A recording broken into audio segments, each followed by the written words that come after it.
arrested at Alligator Alcatraz Detention Center.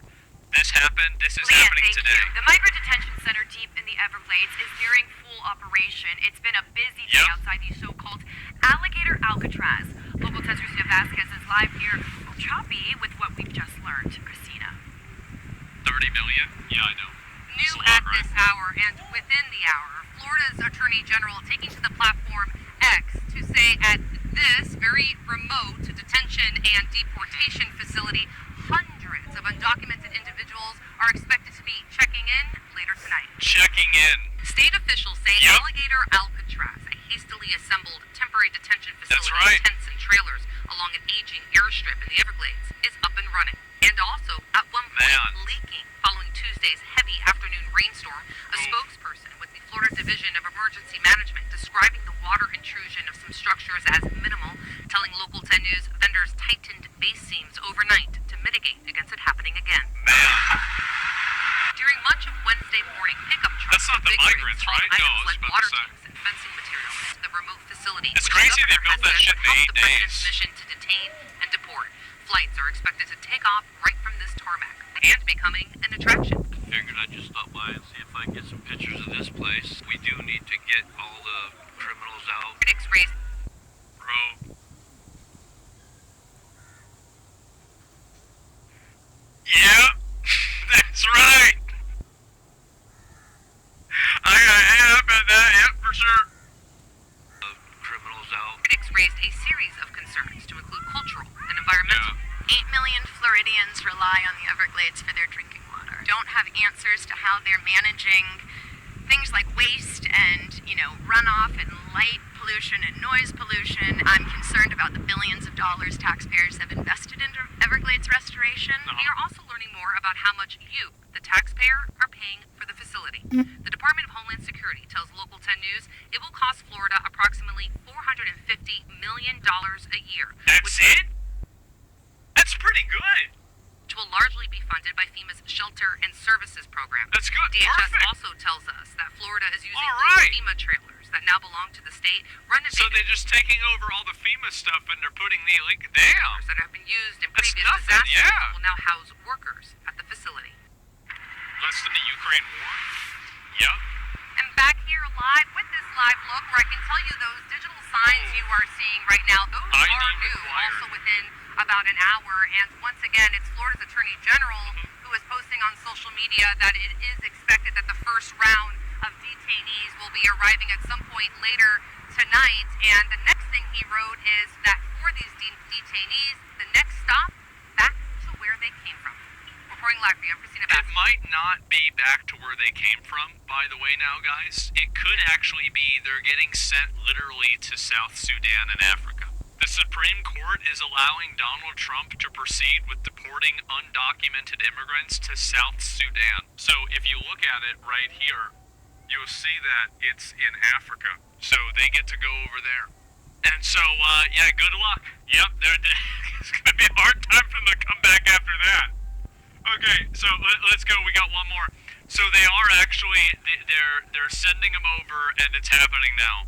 All right, let's go to the state of Florida now. After a turbulent couple of weeks, protests and lawsuits, we've talked about it here. They could have self-deported. They could have turned themselves in. They could have done all of these things, but they chose not to do these things because they disrespect our laws, our rules, our country, and now you're getting sent to the PvP server. That's the way it goes. Shouldn't have done it. Yep. Sign? Oh no. CBS News 24/7. You see the sign there. It's being put up. It's called Alligator Alcatraz right now. Oh God. It's reportedly up and running, open for business. Video taken just this morning shows that signage going up right outside the detention center gate. CBS News correspondent Chanel Call watching this story. Joining us from our newsroom. Chanel, I see you're looking for the very latest updates here. What do you know about the opening of this facility? Yeah, I actually want to start with some breaking news this hour. Read just moments ago, the Justice Department filed a motion to prevent construction delays for Alligator Alcatraz. As you know, this comes after two environmental organizations had filed a lawsuit essentially looking to pause construction and operation there until a federally required review of any potential environmental impacts was completed.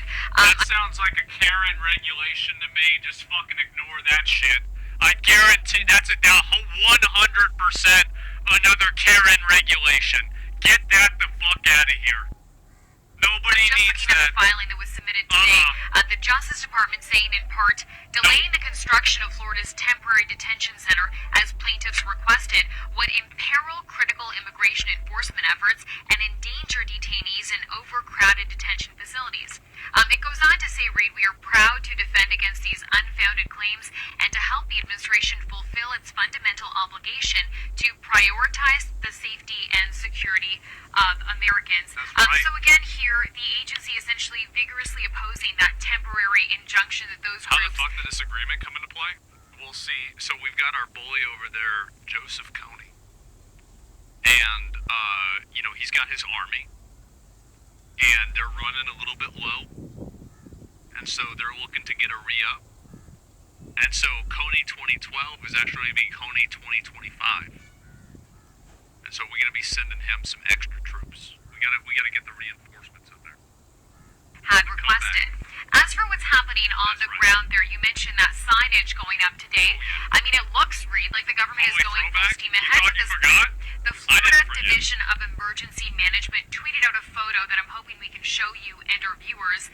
And the caption read, "The first group has arrived at Alligator Alcatraz." Can we pull up that photo, please? Damn. In that photo, Reed, you can see there are a couple of white vans there behind that locked fence. Unclear, though, if anyone was or is inside those vans. Sucks. Now, as for who will be sent to this detention center and how it'll be paid for, we've got a couple of new details to share with you on that front.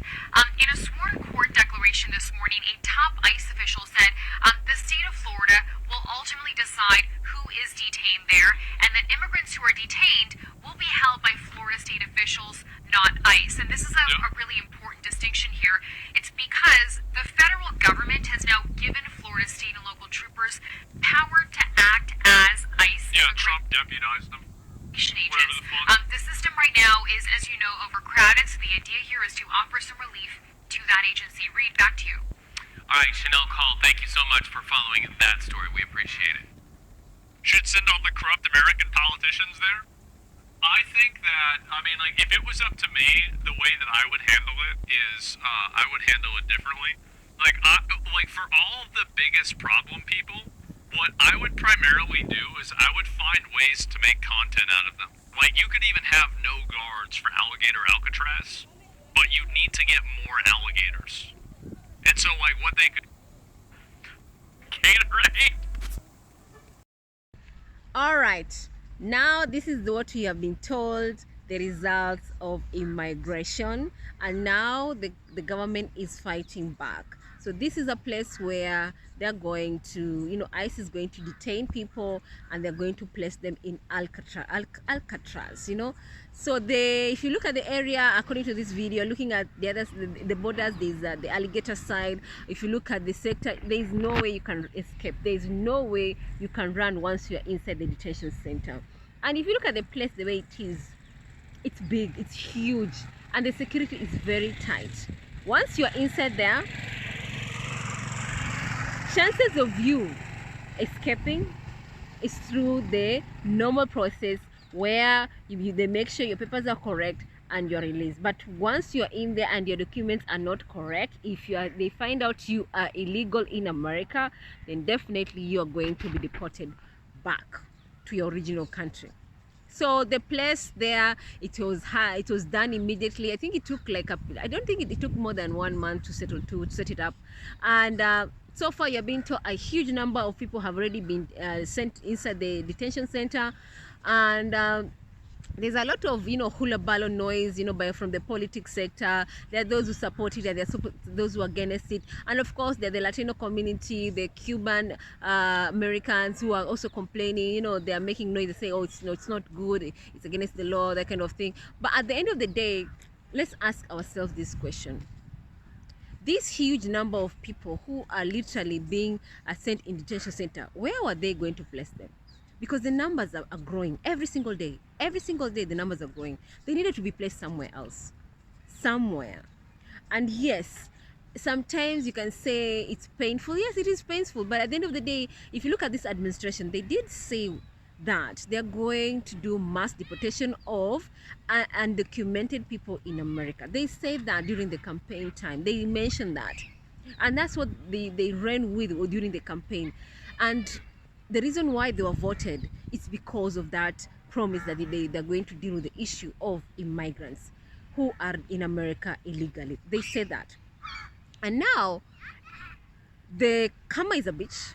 The reality has hit people hard because in one way or another it's affecting people, either directly or indirectly.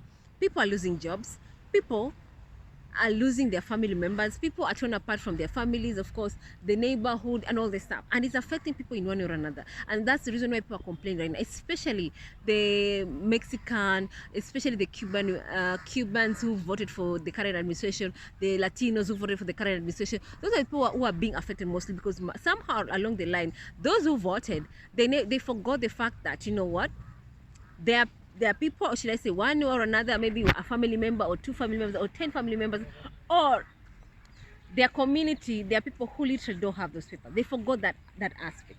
And now the reality has hit them hard.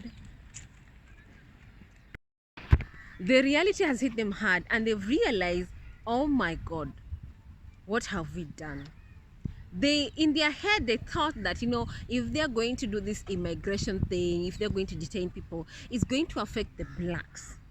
Yes, they thought that, you know, they're going to go after the Black Americans or something like that, or the Africans who are settling in America like that, but forgetting the fact that, you know what, majority of people who go to America, especially from the African sector, most of them get green cards, because, you know, traveling from Africa to America, it's far, and majority of people prefer to have papers. Of course, sometimes maybe you can overstay your papers and everything, and then you end up being illegal. But majority of people who literally are doing well among the Africans, diasporas who are living in America, or shall I say other minorities, most of them go through they come to America using their green card, you know, through green card or through marriages like that.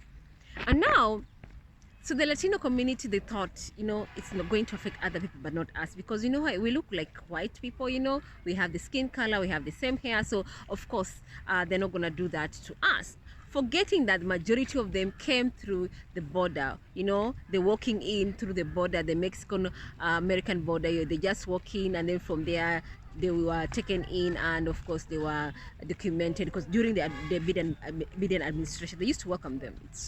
It was well documented. But now the reality has come home, and now people are complaining, people are crying, people are saying, oh no, we were wrong, we forgot, we made the mistake. Now I wish we can turn back the clock. But unfortunately, when you make a decision, you have to be ready for the consequences. And these are the consequences. It's painful, yes.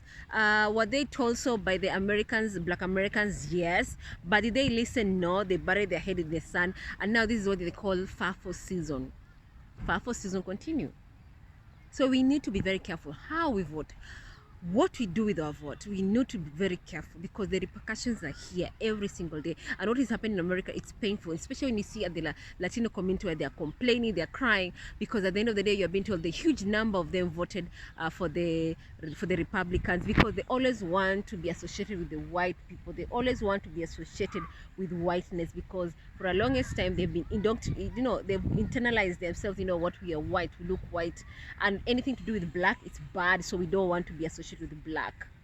And now the chickens have come home to roost.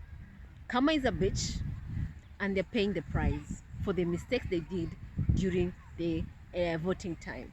Now they're complaining, they're asking for the Black Americans to assist them, you know, in protesting, you know, to join the protest and everything. And the Black Americans are telling them, no, we are sitting this one out. The people who you need to talk to are the white people. You need to talk to the white people, white Americans, you know, to get their sympathy, so that they can join you guys and then talk to their Congress people, so that maybe something can change. But at the end of the day, the policy once has already been implemented, it's usually very hard to remove it.